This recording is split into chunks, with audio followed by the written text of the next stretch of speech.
Hey everyone, I'm making a video, obviously.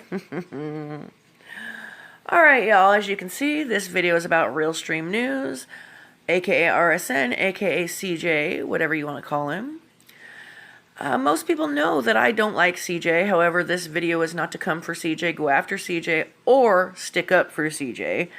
I'm simply just going to talk about a situation he got himself into with another person. He got himself into some legal trouble with a subscriber of his who also has her own platform. And I'm just going to basically break down some details and, how this came to light most recently and, insert myself in this and share my opinions. Do what I do best, not minding my own business. And I'd also like to apologize ahead of time for any background noise you may hear because right now my cats are wrestling and just having a good old time. Anyhow, back to the subject. Alright, CJ got himself into some trouble with a lady named Harvard Chickie.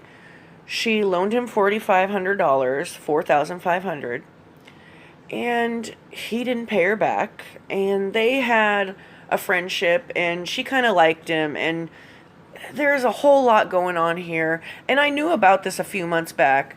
I heard about how she was pressing charges on him, taking him to civil court and whatnot. Well, Saturday night comes around, and a creator by the name of Repzillas puts out a video about the situation, and he has a video of Harvard Chickie, and she's broken down crying. It's a really sad video. I'm going to play you the clip, and then I'm going to share my thoughts afterwards. So most of you know that I lent RSN over $4,500, and he said he would pay me back, and he didn't. That was all I had, and, he played a tape, an illegal wiretapping recording of me, as you guys know, so that I would shut my mouth up and not, ask for the loan back, but instead, he got charged with wiretapping by the state of Massachusetts. He then tried to falsify evidence, by going to the Warren police. He's now being charged with witness intimidation for that and possibly falsifying evidence. He did that to serve me with a fake restraining order, or HRO. I have one on him, but mine's real and it held in court. I was so scared every time I heard a siren that I would literally, I couldn't do it. I had to leave my house and stay in an extended stay America. And then I had to go to court in Providence the next day, and I got stuck there because of the weather, and he didn't even show up. And that's the other thing. He doesn't show up. He has dragged me to court so many times, or we've had a court date, and he doesn't come. And now he's asked for another court date, saying he didn't sign the loan papers, but his grandmother did. And not that he has any intention of paying me back, but he got his new date. It's the 31st, and I don't even know how I'm going to afford an Uber there.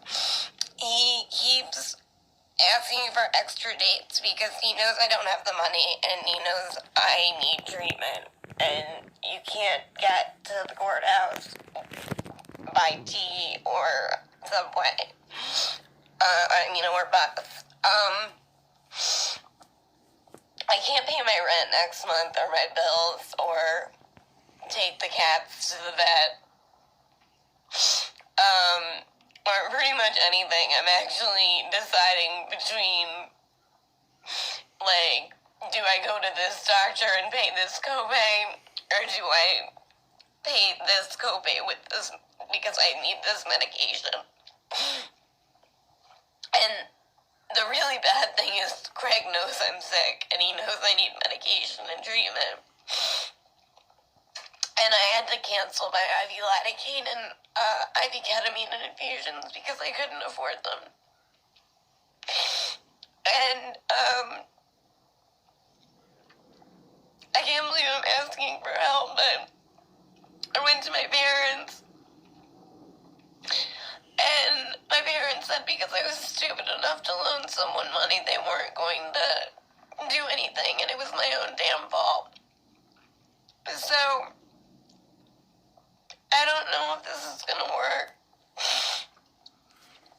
But I'm asking you guys for help for my expenses, for bills, the cat's food, my food, co-pays for doctors, rent, co-pays for medications, my internet bill, which I have not paid in a while, and neither have I paid my gas or my electric, and I don't know what to do anymore, because this is my last chance.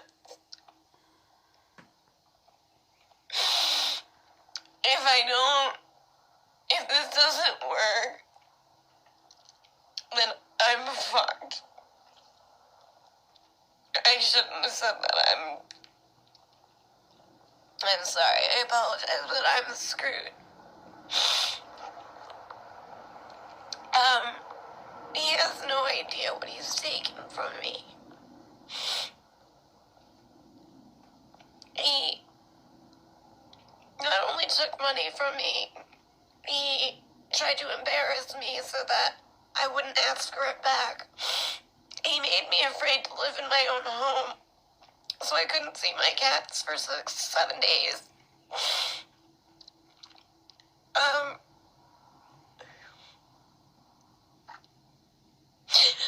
really need help. That was really hard to watch. I don't like to see anybody hurting like that. I wanted to address you really quick, CJ. I know I said I wasn't going to come for you in the beginning of this video, but you need to man the fuck up and pay back whatever she loaned you. Not what she donated to you, but what she loaned you. Because this is getting ridiculous. You're always complaining about how everybody, talks about your predatory, manipulative behavior. Well, this will be a step in the right direction to mend fences. Do the right thing, CJ. I also want to say that I heard last night that CJ now has his own apartment. I would like to know how that happened, being that he can't afford to pay her back for the loan. See, you should have prioritized paying back that loan before you set yourself up in an apartment. And I just needed to put that out there. Now I'm going to go on to tell you why I take issue with the GoFundMe itself. I want to start off by saying that obviously everybody has a right to start a GoFundMe or, to take part in charities, donate, or be the recipient of donations. However, I feel like a lot of the circumstances surrounding this whole GoFundMe is just off. The first issue I have is that when this video was dropped of her crying and talking about dropping a GoFundMe and setting it up, the video that Repzilla put out, that was posted on January 17th. Well, after seeing that, I was, sad for her. I had heard about it, and so I went to her Twitter, and I tried to, look around and see what was going on, and I ran across a tweet of her on January 10th on Amtrak. So she was on a vacation to go see her boyfriend. Now, I know that you can say that maybe the boyfriend paid for it, but if that's her boyfriend and she's not getting her medication and she's going to be homeless and she's starving, then that vacation should have been put on hold. Now, I understand that maybe, for her mental health, she needed to see him or something, but come on. The second thing I take issue with is that she was talking about having to cancel her doctor's appointments and not being able to pick up her meds. She also mentioned that her dad's a surgeon, and I'm sorry, but I don't believe that he won't pay for that or make sure that his daughter is healthy, because the way she presents it is that they have a pretty good relationship. And, even if he's going to show her tough love about the other things because she was, quote, dumb enough to loan him the money, because that's what she said her dad said to her, I don't believe that he's going to allow her to go without medication. The third thing I wanted to talk about was the timing. CJ has recently gotten a lot of attention from larger creators, and a lot of negative attention at that. All of these people either want to expose him for being a predator or they have something personal with him. So it went from a month ago, her being on Negative Reactions channel, laughing and joking about this whole situation to crying, being close to being homeless, can't take care of her pets, can't pay any of her bills. She listed all of her bills, can't pay her rent, can't go to the doctor. She's literally gonna, be ill, homeless, and I mean, come on. I just feel like that happened all really fast. And I do understand that a lot of people live to where they could be a paycheck away from being on the street, but I don't feel like this is her situation. She made it sound like she drained her savings. Why would she do that? And I know people are going to say, he manipulated her and all this stuff, and I agree, he did manipulate her. He's in his active addiction. He is manipulating her for money so he could buy dope. Plain and simple. But however, she was on a panel with Negs, the person I just talked about, Negative Reactions, admitting that she partied with him. So I take issue with that too. She's not naive to addiction, obviously. I'm going to end this video here, and I'm going to make a part 2. And in part 2, I'm going to go into her story she told on Negative Reactions channel. And I wanted to share a little bit about Negs and how he plays into this and, things he's done in his past where I don't feel like he has a place to say anything about CJ.